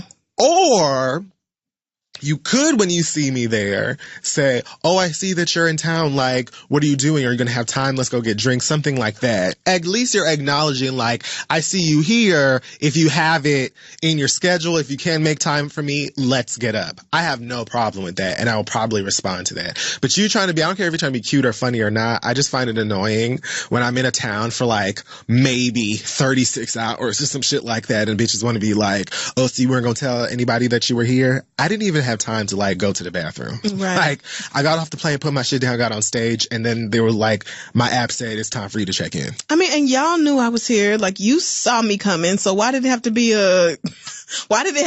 like framing it on me like it's my fault for not hitting up everybody I know in this fucking area code? Oh, so you was having a party? You follow me? Every time I go home, this happens. You knew I was having a party. Every time. Just be like, hey girl, I see you're in town or whatever. Do you have time for a G? Right. No? All right, when you coming back? Something like that. Why are you trying to press me? Oh, so you just came to town and didn't tell nobody. You don't know what the fuck I'm here for. I mean, maybe I did. Maybe I did not even want to be bothered. Like, for me, if I'm traveling for work, I'm probably so focused on the work that I have to do that I'm really not right until whatever I have to do is over. And then after that, I really don't have a lot of time because I'm probably leaving that same night or the very next morning. We went to New Orleans and I ate ribs. And you should have. That I ordered from Uber Eats. Okay. Because by the time I actually got to put food in my stomach, that's all I could get. Everything else was closed. I didn't eat shit that day, except like the Pringles that was in the hotel room and the food that I ordered after the show was done. I had to order something that day too. I was starving. Everything else was closed. I didn't get no grenades. I didn't get no beignets. Nope. I didn't get no, like, nothing. I got some ribs that honestly tasted like I could have got them right here. Damn, that's too bad. So you had a nigga in New Orleans hitting you up like, so you just gonna come to my No, I'm not saying, I'm not using New Orleans. That did not happen in New Orleans. But what I'm saying is, like, that's just an example of when I think of New Orleans or going to New Orleans, the first thing that comes to my mind is food. Right. Where are we eating? And how fast can we eat there? Then drinks. Then Creole niggas. I didn't get any of those things. No. I passed 3 light-skinned dreadhead dykes in the lobby of the hotel. I was like, is this a sign? Am I supposed to be right here, Lord? Nothing happened. So I literally went, did that show, ate in the hotel room, and then we turned right the fuck back around and left again. So even if I did have friends like that in New Orleans that I wanted to see, unless they came to the show, I wouldn't have seen them niggas. Right. So please leave me alone. Like, it don't have to be like this with me. Y'all don't have to treat me like this. If you send me a message ever in your life and I respond to it, in like a courteous and fun and friendly manner, I probably fuck with you. And you don't have to doubt that by assuming that I don't because I was in your hometown when you were and I didn't contact you or whatever. Like you just said, most of the time the only thing I'm thinking about is making sure that this show is done and it's done well. Right. And by the time it is done, I have to leave. Right. And before that, I have no mental capacity for anything else. Like, it's just, it doesn't work like that. But I get that a lot when I go home for holidays or something. People... I get it a lot when I go home too. So you came home and didn't hit up everybody you used to know 18 years ago? It's like, no, actually I didn't. I hit up my mama. I came to see my mama and them. She made me. Right. Kind of have to go see her, you know. My dad. So. Was chilling with cousins and people like y'all not. I don't know. It's just it's not even like you, like I said, it's not like don't say, hey, I'd love to see you. Say, I'd love to see you. Right. Don't be trying to make me feel bad or be like, oh, so you couldn't, etc. I guess I couldn't. If you see me on Instagram in your city, there's no point in writing a caption like, oh, where my invite at or whatever. Like, you don't have to do that. If we're that close, you could text me and be like, hey, you're in town. Do you have time? And it'll be you just landed. Like, they'll be looking at your, like, that story shit with the fucking stamp of the airport in it. Yeah. Like, it'd be like LAX or whatever. And they'd be like, oh, okay, just let me Google. Literally walking off of the jet bridge. Oh, so you're just coming into town, bitch, and you can... I haven't even gotten a baggage in 4 hours and 23 minutes, your plane will have landed. Have not even gotten. How come you haven't hit me up yet for plans? I don't know. I don't know why niggas act like that. But at least, you know, there are people in my life who would like to see me. That's nice. But hey. I mean, yeah, this... Okay, there's always, you know, a way of looking at things, and that's a valid one. Yes, it is. But sweetie. But you just don't have to you don't have to talk to me like it's my fault or like I did something wrong because you didn't get a text as soon as I landed in your city. Like I didn't come to the city for like a week and have a pizza party and didn't tell you. Right. Right. It wasn't like I was here for a whole month and was just like, fuck that one bitch I used to know. Right. I'm just going to go kick it with everybody Instagram else. With a hashtag. Like, everybody I fuck with, hashtag everybody else is trash. Like, why are you even mad? Right. Something that it just excluded this one person. Yeah, niggas do act like that. Even though some people have said that to me before, and I've asked myself, why on earth would I have ever contacted you? Like, so here's the thing. If you can if you don't have my phone number, then really tread carefully with that whole line because what you might do is get your feelings hurt. If you have to put an ad in front of my stage name, there you go. There you go. Like in order to contact me. The only way you can get in touch with me is DMs, that we're not that close. So I'm just saying. Not close enough for you to assume that I would have just reached out to you. Right, exactly. When I got to town. Exactly. So maybe some of it is people playing themselves by just assuming that y'all are closer than what you actually are. And then some of it is niggas being niggas. It's just niggas being niggas. Most of it is the latter. Right. No, it is. But I'm just saying I would really love it if I could if you could just reword these things. Not saying that we don't have to go and get fucked up. If you got some weed, I would love to share. But just... be a little kinder and calmer. I'm probably already pulling out my hair because I got to go and get on stage somewhere. Right. Well, speaking of things that should have been done totally differently, have you seen the Time Magazine Person of the Year cover? It goes to the Silence Breakers, the voices that launched a movement. I went out of my way to not talk about this. And guess I know what you are talking who's about. On I don't need to see Le it. Couvert. Just one guess.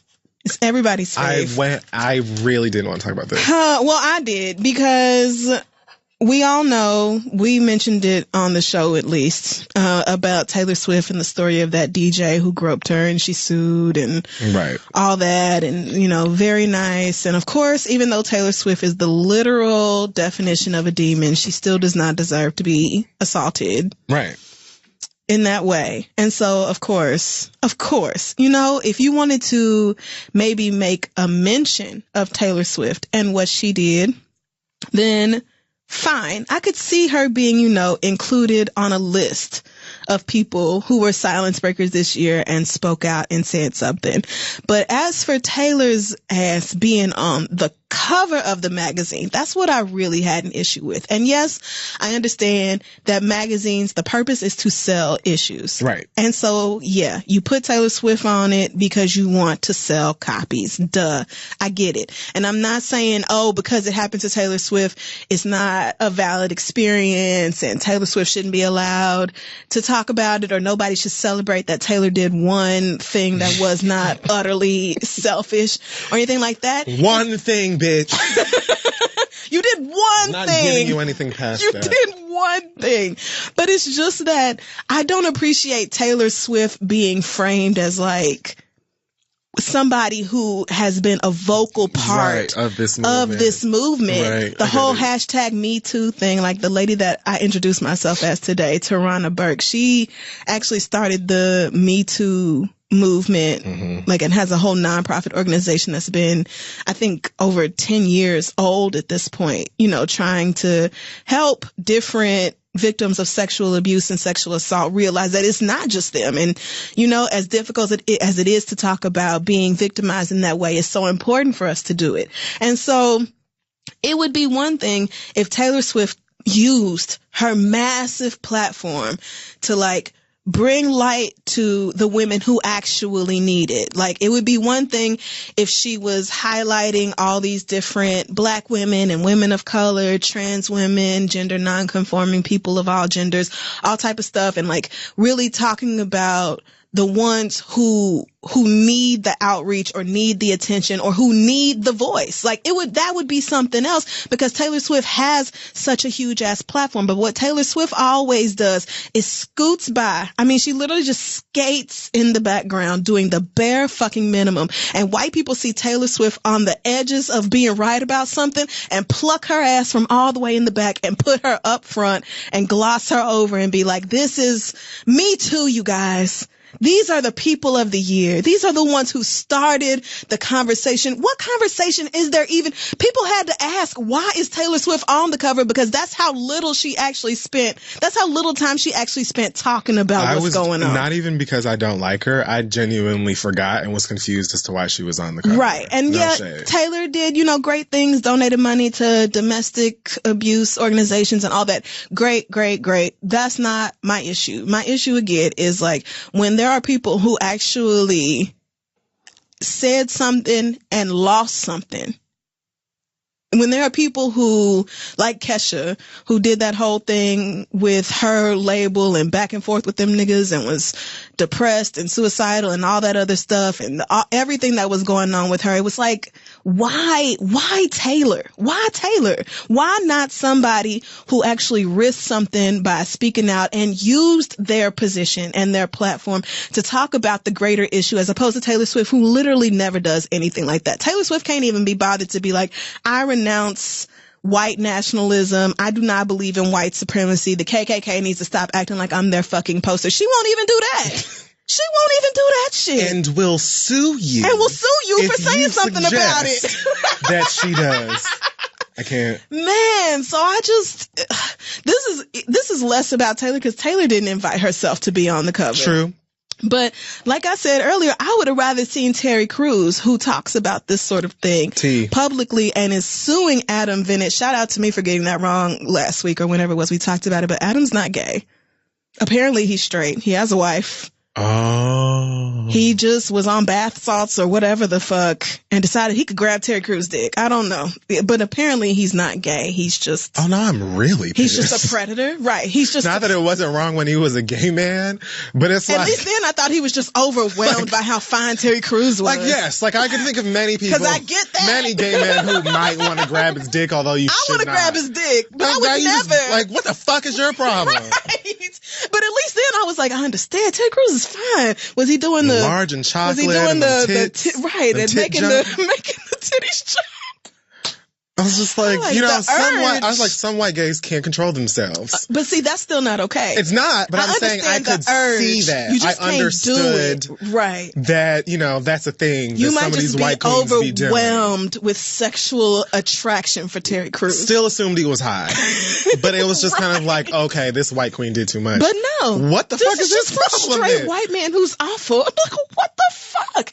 Terry Crews, who talked about, feeling ostracized by some of his friends and stuff in Hollywood, like people didn't necessarily have his back because they don't want to rock the boat with this white man and all this stuff. Like, let's talk about the people who actually risked something. That's all. So it's not even really a read for Taylor Swift. It's a read for, I'm sure, the gaggle of white women who thought they were doing something so amazing and just groundbreaking and just, oh my God, you guys. And it's not even...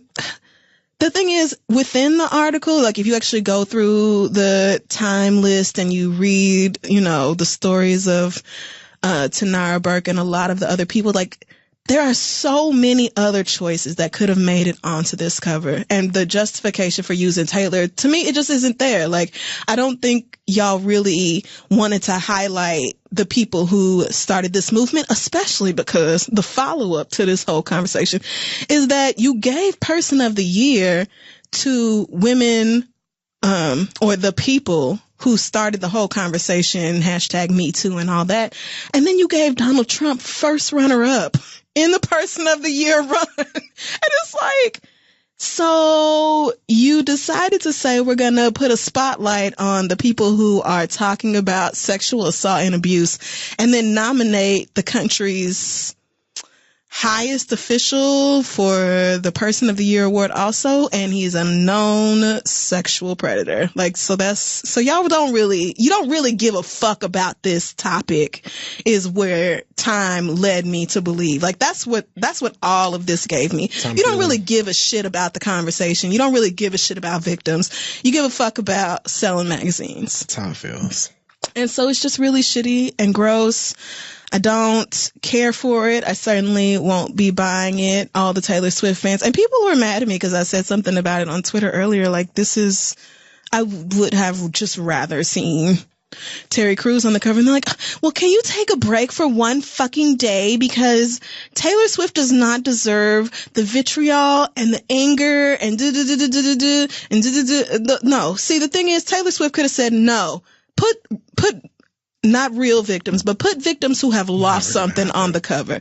Put people who came forward and it was a huge risk and now they've lost their careers and their money and their family and friends and they have no support. Like, let's uplift the voices and the people whose stories are never told, but she did not do that. She took her opportunity to be on the cover like most of us admittedly probably would have. But that means that when you position yourself as the face of a movement, you open yourself up to critique as in your role,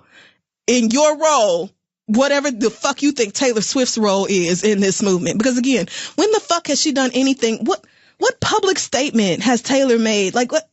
Anyway, fuck all that. The only other thing I wanted to talk about was Jeff Flake. This might just be too much into politics, and I don't think people listen to this show to just get a rundown of all the ways America is falling apart these days. But I mean, you could just throw a rock.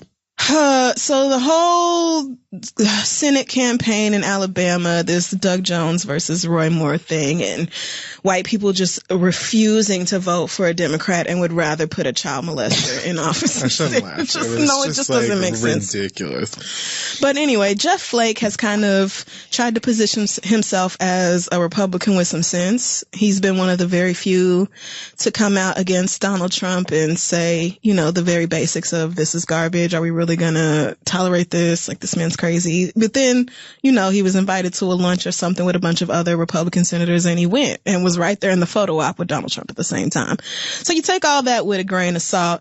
Jeff Flake wrote a $100 check to Doug Jones's campaign for Senate in Alabama. How much? $100. Okay. Which is probably more than a lot of people are able to give, but when somebody has a net worth that is at least several hundred thousands of dollars, it's just kind of like, The $100 though is not what got me. Right. It's the caption of "country over party," which he actually wrote in the memo of the check as well. That had me like, okay, now wait a minute, Sir Jeff Flake. Country over party. It should not even be a country over party issue. Like what he's saying is, I'm donating money to this Democrat because it's more important that I support somebody who does not, pursue high school girls and write in their yearbooks about how much he wants to date them and kiss them and all this stuff. Like this this is just kind of like, it felt like giving rewards or kudos where they aren't deserved, like country over party, like, yes, I am doing the right thing and endorsing the right person. But when it's a conversation between a Democrat and a child molester, why is it a debate in the first fucking place? And secondly, Jeff Flake, you really can't talk about valuing the country over the party when you turned your ass around not even one whole week ago and voted for this stupid ass Republican tax bill that nobody thinks is going to be good. Literally nobody. Like, even the most conservative think tanks and all this are like, yeah, this is going to cost like hundreds of millions of dollars, and we will not be able to pay for it because the people who can pay for it will be getting a tax break. Like, it is something that the overwhelming majority of the country will not prosper under. It is something that is bad for most people, including most of Jeff Flake's own broke ass constituents, and yet you still voted for it. So please don't tell me that your little $100 donation, which I'm sure $100 is nothing to you, really means that you are valuing the United States of America over the Republican Party, because it all rings really hollow when you say something like that and your actions go like directly against it. Okay, yeah, you don't support a child molester. Hootie fucking who, nigga? Like, who's supposed to throw a party for you for that? Like, that's not some great, amazing achievement. You didn't do some great thing for that. Like, you voting for a bill that will fuck over the majority of Americans, that's putting your party over your country. That's what that is. And I think at this point, I'm probably just tired of all these politicians. Like, to be honest, we can gut most of the House and the Senate and just get everybody the fuck up out of here and redo the whole damn government. I don't trust nobody no more. Yeah, we got to put it in right. And I was never, I mean, you know who I am. I was never going to ride for anybody in the GOP anyway. But Jeff Flake really, I think he did this on purpose. Like, over the past several months, it's been very much of a, okay, yeah, the Republicans are crazy and everybody's just following, and falling in line with Donald Trump and all this because that's our president and we can get our own shitty politics and everything passed. But you don't really give a fuck about the country. When it comes down to it, you still care about your own selfish ass values and things of that nature. And that's why you voted for that tax bill. You really don't give a fuck about the rest of us. So just stop trying to act like you do. That's all. Just don't front like you really give a shit about us because you don't. And that's it. All right. I'm done. Fuck Jeff Flake. Fuck the Republican Party. It's really just the United States of America as a whole, our government, our federal government, we just need brand new motherfuckers in here. They about to get Al Franken the fuck out of here, which is its own other story that I don't even want to get into. I've just been kind of nonstop on MSNBC lately and not able to deal with the way these people are running America into the fucking ground. But yeah, I'm done. Anything else from you? Nope, that's all I've got. Do we have any news this week? Sure we do. First of all, thank you again to everybody who came out to the show in New Orleans past weekend. If you are in Detroit, I'm pretty sure that our show is sold out, but we are coming to your city next weekend. The show's the 16th, I believe. Your hometown fave, Dustin, will be there with us, as well as Asante.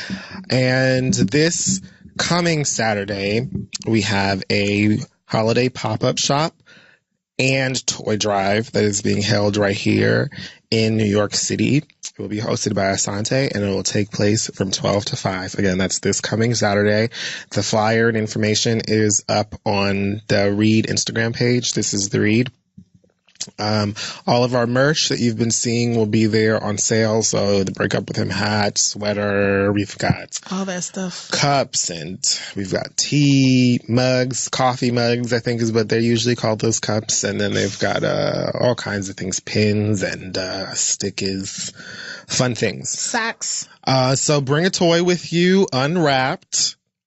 This is another effort through Toys for Tots. Amen. Been doing toy drives with them for the past, 4 years? Almost 5? Not really sure. Bring some joy to a baby's face this holiday season. I mean, we could all use it. If you ain't getting your joy, at least give it to a little child somewhere. Right. Kids deserve. The rest of us are trash, but I will be doing my usual stopping like a Target and buying all of the black toys. Mm-hmm. Like, that's what I did the first of all of them, actually. Like, all of the toy drives, I've just been like, this one black, this one. I don't know who any of these motherfuckers are either. Like, I might pick up like a Storm toy or like, I don't know, some other motherfucker I recognize, but then I just be picking up like Monster High or all these. I don't know who these doll babies are anymore, but I pick up the brown skinned ones. There's a black owned toy store in Harlem called Grandma's Place. Yeah, you told me about that because you brought toys from there last year. Yeah, me and a Santan friend were walking by it and just saw it and we're like, well, let's just go here and spend all of our money with these people. So yeah. Spread some holiday cheer, come out with us, get some merch, bring a toy, fun. More information on the page. Other than that, thanks again to Sonos for supporting today's episode of The Read. Feels so great to be able to control your music with just your voice. And of course, it sounds amazing. The Sonos One blends great sound with Amazon Alexa. You can use your voice to play songs in the kitchen, the bathroom, the boudoir, and more. For a limited time, Sonos is offering you guys 10% off one order of $2,500 or less for any products on Sonos.com. Just use the promo code READ10, that's capital READ10 at Sonos.com to receive this offer. Get yourself something nice for Christmas. But yeah, other than that, I don't think I have any other announcements or anything this week. Excited to close out this year of the Read touring with Detroit. Have a good time with y'all. Yeah, it's been a while since we've been there. Yeah, so and then just come back and wrap up the year. So do we have an acronym this week? I do not have an acronym this week. I will